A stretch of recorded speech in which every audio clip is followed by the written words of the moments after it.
Dakota Territory, October 1873. The wind across the prairie had no manners. It was a bully, shoving its way through the cottonwoods along the creek bed and scouring the newly turned earth of the homesteads. It carried the scent of dust, curing grass, and a future cold that was less a promise and more a threat. Most settlers were racing against that threat, their days a frantic symphony of axes ringing against logs and the rhythmic rasp of saws. They were building up, erecting walls against the sky, creating boxes of warm air to defy the coming winter, all except Anya Vogel. Where others built up, Anya dug down. Her husband Klaus, a man whose quiet nature was often mistaken for weakness, hauled away earth in a wheelbarrow, his face a mask of worried determination. But it was Anya, a woman of 30 with hands more accustomed to a butter churn than a shovel, who directed the work with an unnerving calm. She wasn't building a cabin. She was carving a wound into the base of a low, south-facing limestone bluff that marked the edge of their claim. Silas Croft, a man who had built 3 army forts and a dozen homestead cabins, stopped his wagon on the rise overlooking the Vogel plot. He spat a stream of tobacco juice into the dust. "What in God's name is that woman doing?" he muttered to his horse. From his vantage point, it looked less like the foundation of a home and more like the beginnings of a grave. It was an act of profound foolishness, an open invitation to the very cold she should be fighting. The site was so fundamentally wrong, so contrary to every principle of sound construction he had ever known, that it offended him.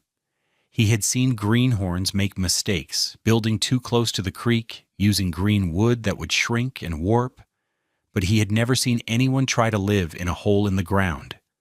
It was madness. The whispers in the fledgling settlement of Prairie Ridge started within days. Anya Vogel wasn't just unconventional. She was seen as touched by a prairie madness, digging a den for her family like a badger. Her 2 children, 8-year-old Liesel and 6-year-old Emil, played near the growing pile of excavated earth, oblivious to the stares and murmurs of their neighbors. Anya, however, was not. She felt the eyes on her back as she swung the pickaxe, the blade striking sparks against hidden stones. She heard the silence that fell when she entered the general store. But Anya wasn't building from fear or madness. She was building from memory. And when the great Dakota winter finally arrived, a winter that would be spoken of for generations, her strange, earthen hollow would not just be a shelter, it would be a revelation, proving that the deepest warmth wasn't found in fighting the cold, but in embracing the earth itself. The difference would be measured in degrees, in cords of wood, and in the quiet survival of her family. If you're fascinated by the kind of forgotten wisdom that allowed people to thrive in impossible conditions, subscribe to our channel. We uncover one of these lost techniques every week, showing how old knowledge often contains the seeds of modern resilience. The mockery began as a low hum of curiosity and quickly escalated into a chorus of public ridicule. Anya's project violated the visual language of survival on the prairie. A home was a fortress, a wooden bastion against the horizontal world of wind and snow. It had 4 walls, a steep roof to shed the drifts, and a proud plume of smoke from a stone chimney. It was a statement of human defiance. Anya's hole in the ground was seen as an act of surrender. Silas Croft, the experienced builder, felt a civic duty to intervene. He rode his horse down to their claim one afternoon, dismounting with the stiff authority of a man accustomed to being heard. Klaus met him, wiping his hands on his trousers, but it was Anya who emerged from the excavation, her face smudged with dirt, her gaze steady. "Ma'am," Croft began, skipping the pleasantries, "I've built more cabins than I can count, from the Platte River to the Canadian border. I know this land. I know the cold that's coming for it." He gestured with a thick finger toward the deepening hollow. A structure needs to be raised off the ground to stay dry. It needs 4 walls to brace against the wind. What you're building here, it'll be a cellar. It'll fill with damp, draw the frost, and become a tomb of ice by January. His concern was genuine, rooted in the hard-won experience of a dozen brutal winters. He saw a fundamental misunderstanding of the enemy. The cold came from the frozen ground just as much as it came from the air. Anya simply nodded, listening patiently. "In my home, in the high valleys of Switzerland," she said, her English precise but accented, "the cattle are warmer in the stone barns built into the hillside than the master is in his wooden house. The earth has its own warmth." Croft shook his head, a look of pity on his face. "This isn't the Alps, ma'am. This is the Dakota Prairie. The earth here freezes 5 feet deep. There is no warmth to be had from it." He had laid foundations. He knew the iron-hard reality of the winter soil. His logic was sound, his experience undeniable. He left them that day convinced he had warned a family marching toward disaster. The community voice belonged to Jedediah Kane, a farmer with a booming laugh and a love for storytelling. At the general store, leaning against a barrel of crackers, he found his stage. "Heard about the Vogels?" he'd ask anyone who would listen. "They're not building a soddy, no, sir. They're practicing to be gophers. Anya is digging the main tunnel, and Klaus is pushing the dirt out behind him." The men would laugh, slapping their knees. The name stuck. From that day on, the Vogel homestead was known as the Gopher Hole. The name was cruel, but it perfectly captured the community's perception. They were burrowing, hiding, behaving like animals, not proud settlers. The social pressure fell hardest on Klaus. He was a good man, a hard worker, but he felt the sting of the community's judgment. The most painful blow came from his own blood. His brother, Marcus, came to visit from a more established town, 60 miles to the east. Marcus was a merchant, a man who wore a starched collar and valued appearances. He stood beside the excavation, his polished boots collecting a fine layer of dust, and his face was a portrait of dismay and embarrassment. Later that evening, in their temporary tent, Marcus spoke to Klaus, his voice low and urgent. "Brother, what is this? People will think you cannot provide a proper home for your family. This is not a house. It's a den. You know what this looks like? It looks like you have failed." The words, meant as fraternal concern, were sharper than any stranger's mockery. That night, the weight was heavy in their small tent. "It is hard to be the town story," Klaus admitted to Anya, his back to her. He wasn't questioning her knowledge, but he was buckling under the load of their isolation. Anya came and sat beside him, taking his calloused hand. She didn't offer false reassurances. She offered a truth he could hold on to, a principle that was the bedrock of her conviction. "Klaus," she said softly, "their houses are built to fight the wind. Ours is built so the wind cannot find us. The earth does not feel the wind. We will not feel it either." It was her signature line, a piece of physics made poetic. It reframed the entire struggle. They weren't hiding. They were being clever. He turned and looked at her, at the unshakable certainty in her eyes, and his own resolve hardened. Winter would tell them what was wise and what was foolish. The work continued. As the first snows dusted the prairie, the Vogels' neighbors were chinking the gaps in their log walls with a mixture of mud and grass, their cabins standing as proud, finished symbols of readiness.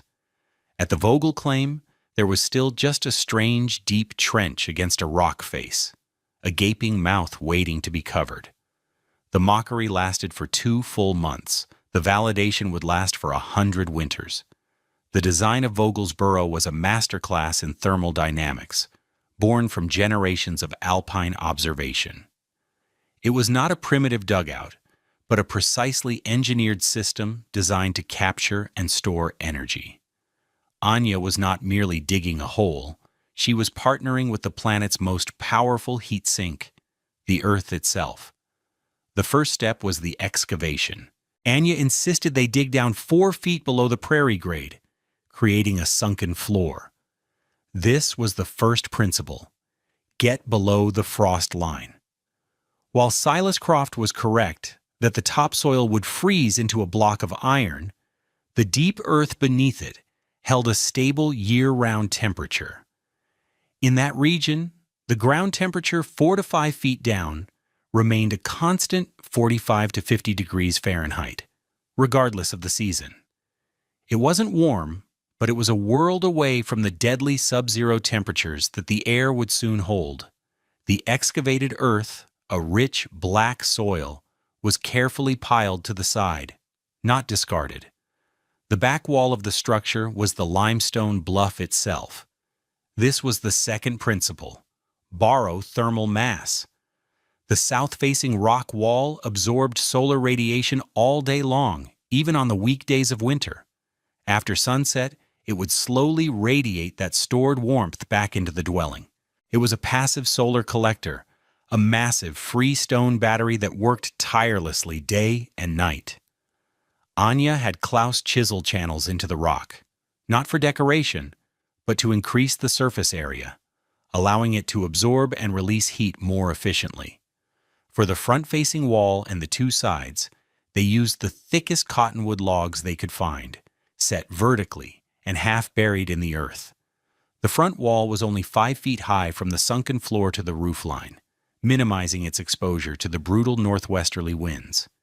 It featured 2 small, well-sealed windows, no larger than 2 feet by 2 feet, to let in light without sacrificing heat. Anya insisted they be double-paned, a rarity on the frontier. She created the effect herself, using 2 carefully saved panes of glass for each window, with a 1-inch sealed air gap between them. This created a pocket of dead air, a surprisingly effective insulator. The roof was the most critical component. It was not a steep A-frame designed to shed snow, but a low-angled lean-to. Massive cottonwood beams, a full 12 inches in diameter, were set into the limestone bluff at the back and rested on the log front wall, creating a gentle slope. On top of these beams, they laid a deck of smaller, tightly fitted logs. The next layer was Anya's innovation, a detail that baffled onlookers. She laid down a layer of oiled canvas, a large sail she had purchased at a river town, making the roof waterproof. This was the key to defeating the dampness that Silas Croft had predicted. Then came the final, most important layer. Using the soil they had first excavated, Anya directed Klaus to cover the entire roof with a thick blanket of prairie sod. Not a decorative layer, but a full 18 inches of densely packed earth and grass roots. This was the third and most powerful principle: insulation and thermal inertia. The sod roof, weighing several tons, had incredible insulating properties, with an R value far exceeding that of a simple wooden roof. More importantly, like the stone wall, it possessed immense thermal mass. It would take days of sustained bitter cold for the frost to even begin to penetrate the outer layers of that earthen blanket. The house was now wrapped in the earth on 3.5 sides. The final piece of the puzzle was the hearth and chimney. A typical frontier fireplace was a massive, inefficient beast that consumed vast amounts of wood. Much of its heat went straight up the chimney, and to feed its voracious appetite for oxygen, it sucked in cold air through every crack and gap in the cabin, creating chilly drafts. Anja's design was different. She built a smaller, deeper firebox, lined with soapstone she had found by the creek. Soapstone heats up quickly and radiates warmth slowly and evenly. The chimney was not a towering stone column, but a smaller flue that ran up the face of the limestone bluff. The genius was in its placement. The entire mass of the chimney was inside the thermal envelope of the house, meaning all the heat radiating from its stones stayed within the living space. The cost of the materials was a fraction of a traditional log cabin. They used fewer logs, which were scarce on the prairie, and the most expensive item was the glass and the canvas sail. The cost in labor, however, was immense. They worked from sunrise to sunset for 2 months. One crisp November afternoon, as Klaus was packing the final layer of sod onto the roof, Anya stood inside the half-darkened space. The air was still and cool, smelling of earth and raw wood. It did not feel like a house. It felt like a cave, a sanctuary. Klaus came inside, stamping the chill from his boots. He looked around the strange, low-ceilinged room. Anya lit a small candle and placed it on the floor. In a normal cabin, the flame would have flickered and danced, revealing the dozen small drafts that were the enemy of warmth. Here, the flame stood perfectly still, a tiny, unwavering spear of light. "The problem is not the cold," Anya explained, though she was speaking as much to herself as to him. "The problem is the wind. The wind is a thief. It steals the heat from the walls, from the roof, from your very skin. We have not built a house. We have built a place where the wind cannot enter." This was the reframing insight. Her neighbors saw the cold as a pervasive force to be battled with a bigger fire. Anya saw the wind as the primary mechanism of heat loss, and she had designed a structure that was aerodynamically invisible to it. Her fire wouldn't have to fight the entire Dakota territory. It only had to warm the still, trapped air within their earthen walls. Stay with me, because the number that came out of this cabin during the worst blizzard in living memory would change everything for the people of Prairie Ridge. The winter of 1873 to 74 did not arrive gently. It descended like a hammer blow in late December, a blizzard that the Lakota would later call the Winter of the Great White Death. It began with a deceptive mildness, a thaw that melted the early snow. Then, the temperature plummeted. In the span of 6 hours, it dropped 50 degrees. The wind, a steady gale from the northwest, picked up the new-fallen snow and hurled it across the plains, creating a whiteout so complete that a man could get lost walking from his cabin to his barn.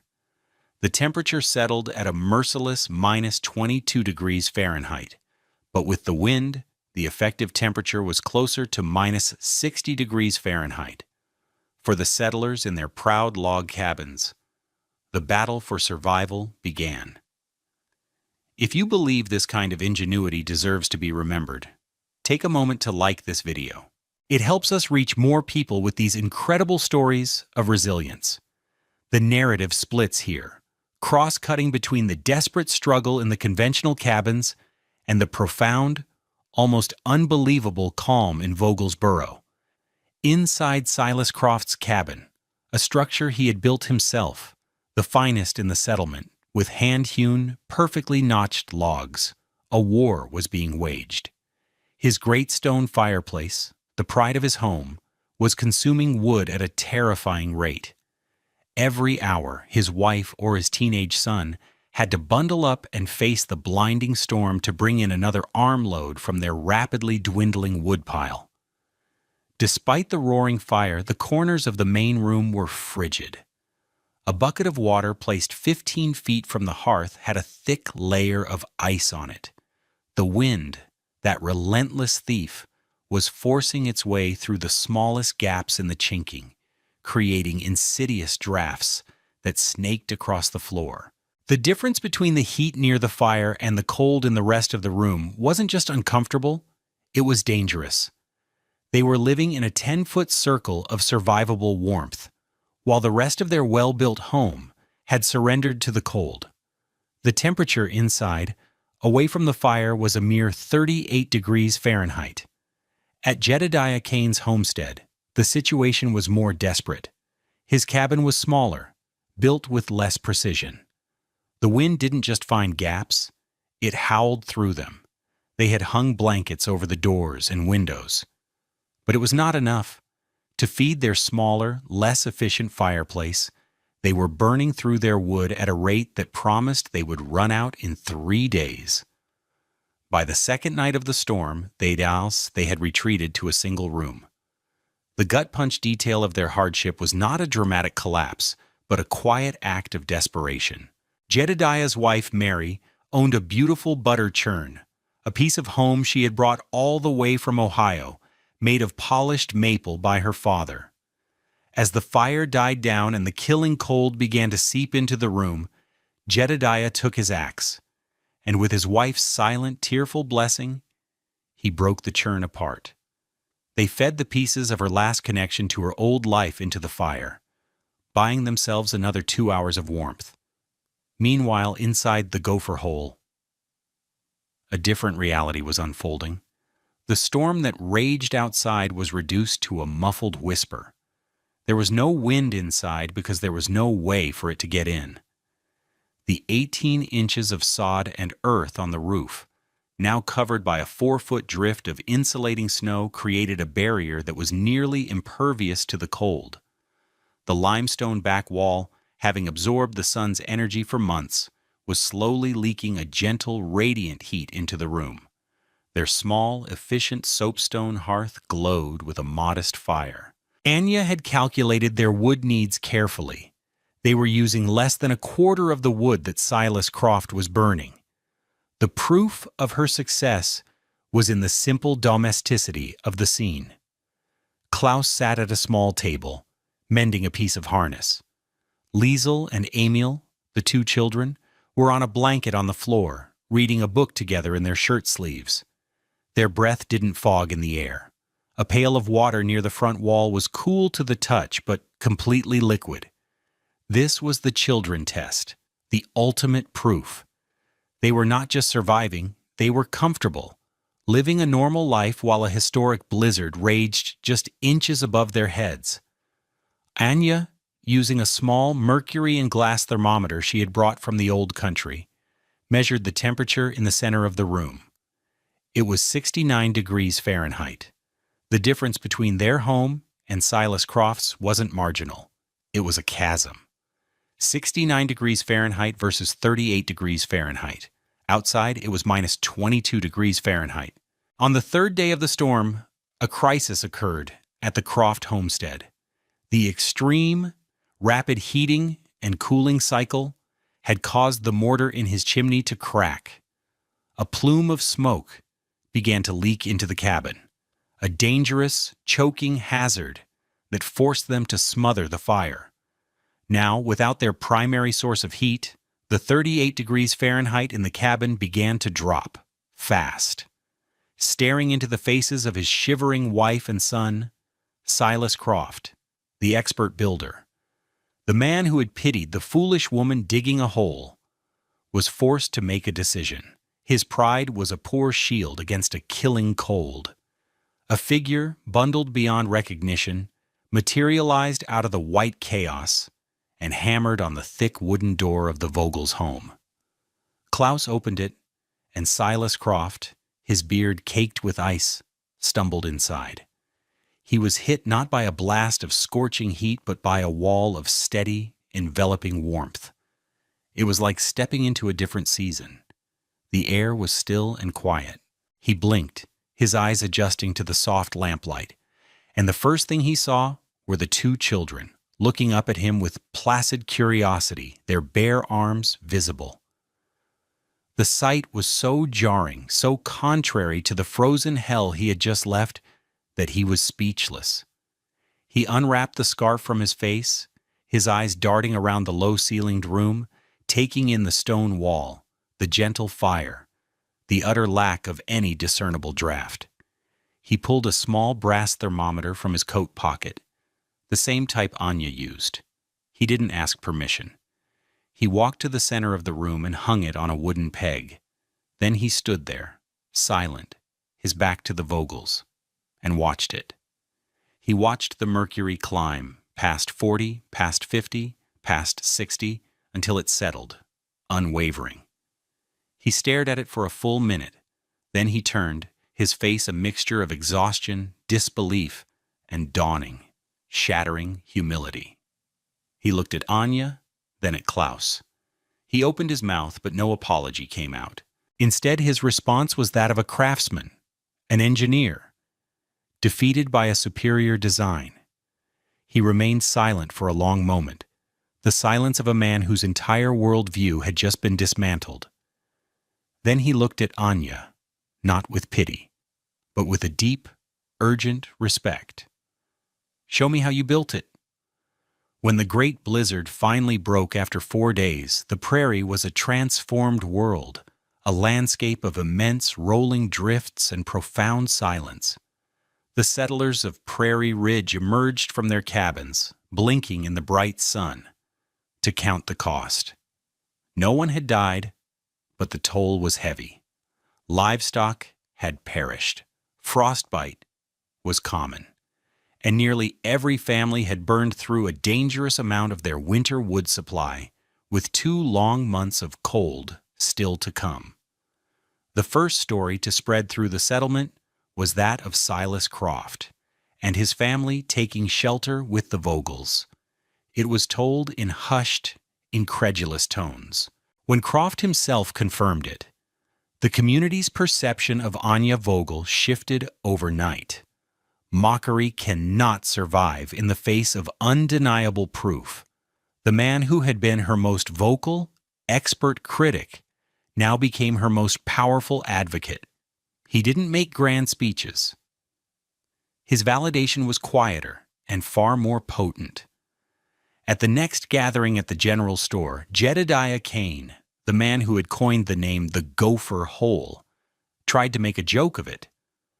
Silas Croft, standing by the stove, fixed him with a cold stare. "Jedediah," he said, his voice low and carrying across the room, "that hole was 70 degrees when my own house, the best-built cabin in this county, was freezing over. I measured it twice. Her fire breathes from the outside.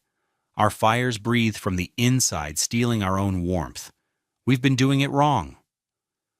A stunned silence fell over the room. It was a public admission of error from the most respected builder among them. The vindication was absolute. The name Gopher Hole was never spoken in mockery again. Within a year, people began to refer to the design by a new name, the Vogel Bluff House. That spring, a remarkable sight unfolded. Silas Croft, the master of log construction, was seen with a shovel and pickaxe, helping a newly arrived family excavate a site at the base of the same limestone bluff, a quarter-mile down from Anja's home. He wasn't just copying her design. He was teaching it, explaining the principles of thermal mass and wind protection he had learned during his enforced stay. He brought his carpenters square and level, applying his precision to Anja's earthen principles. By the first snow of 1874, 3 more bluff houses were completed, their sod roofs greening in the autumn sun. The innovation spread not through a dramatic revolution, but through the quiet, practical decisions of families who simply wanted to be warmer while using less wood. Within 5 years, more than a dozen such structures dotted the landscape along the creek and its bluffs. They became a unique architectural signature of the region, a testament to a community's ability to learn and adapt. The knowledge didn't supplant traditional cabins. People still preferred to build up in the open. But it provided a critical, life-saving option for those with the right piece of land. Anya and Klaus never sought recognition.